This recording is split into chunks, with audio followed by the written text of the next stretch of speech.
ടെക്നോയുടെ techno പോവ നിയോ 3 എന്ന പുതിയൊരു സ്മാർട്ട് ഫോൺ ഇന്ത്യൻ മാർക്കറ്റിൽ ലോഞ്ച് ചെയ്യാൻ പോകുന്നുണ്ട്.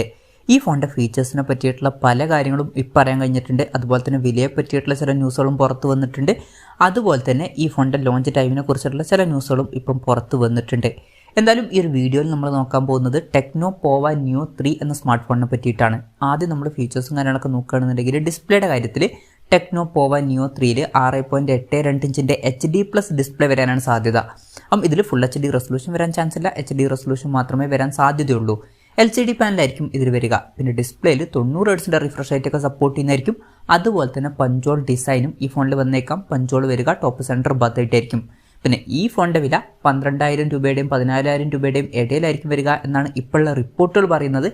ആ ഒരു പ്രൈസ് റേഞ്ചിലൊക്കെ നമ്മൾ ഫുൾ HD റെസൊല്യൂഷൻ എക്സ്പെക്ട് ചെയ്യുന്നുണ്ട്. പക്ഷേ ഈ ഫോണിൽ ഫുൾ HD റെസൊല്യൂഷൻ ഉണ്ടാവില്ല എന്നാണ് ഇപ്പോഴുള്ള റിപ്പോർട്ടുകൾ പറയുന്നത്. അപ്പം അത് കുറച്ച് ഡിസപ്പോയിൻറ്റിംഗ് ആയിരിക്കും അങ്ങനെയാണ് എന്നുണ്ടെങ്കിൽ. പിന്നെ side mounted finger print sensor ആയിരിക്കും ഈ ഫോണിൽ വരിക. ഫോണിൻ്റെ വെയിറ്റ് വരിക 201 ഗ്രാം ആയിരിക്കും. തിക്നെസ് വരിക 9.3 mm ആയിരിക്കും. ഇനി പ്രോസസ്സറിൻ്റെ കാര്യത്തിലോട്ട് വരികയാണെന്നുണ്ടെങ്കിൽ mediatekൻ്റെ helio G85 എന്നുള്ള പ്രോസസ്സറുമായിട്ടായിരിക്കും ഈ ഒരു സ്മാർട്ട് ഫോൺ വരിക. ഇപ്പം 12,000 14,000 രൂപ പ്രൈസ് റേഞ്ചിൽ ഈ ഒരു പ്രോസസ്സർ എങ്ങനെയുണ്ടെന്ന് വെച്ചാൽ അത്ര മികച്ചൊരു പ്രോസസ്സറാണ് എന്നൊന്നും പറയാൻ പറ്റില്ല. അപ്പം ആ ഒരു പ്രൈസ് റേഞ്ചിലൊക്കെയാണ് വരുന്നത് എന്നുണ്ടെങ്കിൽ ഇത് അത്ര മികച്ച പ്രോസസ്സർ അല്ല എന്ന് പറയേണ്ടി വരും. പിന്നെ ഇതിൽ 5G സപ്പോർട്ട് ചെയ്യില്ല. മാക്സിമം 4G സപ്പോർട്ടായിരിക്കും വരിക. ഈ ഫോണിൽ 8GB റാം വരെയും അതുപോലെ തന്നെ 128GB ഇൻറ്റേർണൽ വരെയും വന്നേക്കാം. ചിലപ്പം ഒരു 4GB റാം വെർഷനും അവർ ലോഞ്ച് ചെയ്തേക്കാം. മെമ്മറി എക്സ്പാൻഡ് ചെയ്യണമെന്നുണ്ടെങ്കിൽ മെമ്മറി കാർഡ് സ്ലോട്ടും കാര്യങ്ങളൊക്കെ ഈ ഫോണിൽ വരുന്നതായിരിക്കും. പിന്നെ ഈ ഫോണിൽ NFC എന്നുള്ള ഫീച്ചർ സപ്പോർട്ട് ചെയ്തേക്കാം. ഇന്ത്യൻ വെർഷനിൽ NFC എന്നുള്ള ഫീച്ചർ ഉണ്ടാവുമോ എന്നുള്ള കാര്യം ഉറപ്പിക്കാൻ പറ്റില്ല. Android 13 ബേസ് ആയിട്ടുള്ള iOS സോഫ്റ്റ്വെയർ ആയിരിക്കും ഈ ഫോണിൽ വരിക. 3.5mm ഓഡിയോ ജാക്ക് ഈ ഫോണിൽ വരുന്നതായിരിക്കും. ക്യാമറയുടെ കാര്യം പറയുകയാണെന്നുണ്ടെങ്കിൽ ഫോണിൻ്റെ പിന്നിൽ ഡുവൽ ക്യാമറ സെറ്റപ്പ് ആയിരിക്കും വരിക. 16 MP മെയിൻ ക്യാമറ സെൻസർ ഈ ഫോണിൽ വരുന്നതായിരിക്കും.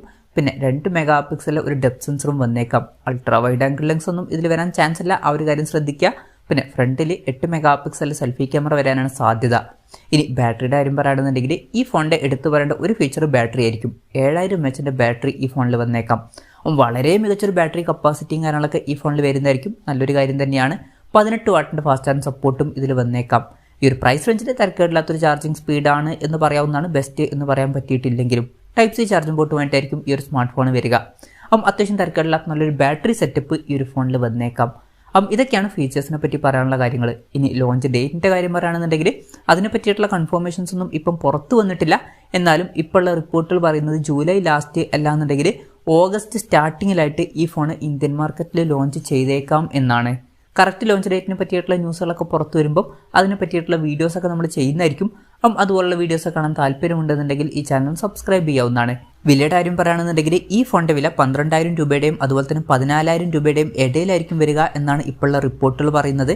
ഇപ്പം ആ ഒരു പ്രൈസ് റേഞ്ചിലേക്കാണ് ഈ ഫോൺ വരുന്നത് എന്നുണ്ടെങ്കിൽ ഫീച്ചേഴ്സ് അത്ര മികച്ചത് എന്ന് പറയാൻ പറ്റില്ല. ബാറ്ററി സെറ്റപ്പ് നല്ലത് എന്ന് പറയാം. പക്ഷെ ബാക്കി ഫീച്ചേഴ്സ് അത്ര മികച്ചത് എന്ന് പറയാൻ പറ്റില്ല. എന്തായാലും ടെക്നോയുടെ ടെക്നോ പോവ നിയോ 3 എന്ന പുതിയൊരു സ്മാർട്ട് ഫോൺ ഇന്ത്യൻ മാർക്കറ്റിൽ ലോഞ്ച് ചെയ്യാൻ പോകുന്നുണ്ട്. ഈ ഫോണിൻ്റെ ഫീച്ചേഴ്സിനെ പറ്റിയിട്ടുള്ള നിങ്ങളുടെ അഭിപ്രായം ജസ്റ്റ് ഒന്ന് കമൻറ്റ് ചെയ്യുക. അതുപോലെ തന്നെ ഈ ഒരു സ്മാർട്ട് ഫോൺ ഇന്ത്യൻ മാർക്കറ്റിൽ നിങ്ങൾ ഏത് പ്രൈസിങ്ങിലാണ് എക്സ്പെക്റ്റ് ചെയ്യുന്നത് എന്നുള്ള കാര്യം കൂടി ജസ്റ്റ് ഒന്ന് കമൻറ്റ് ചെയ്യുക.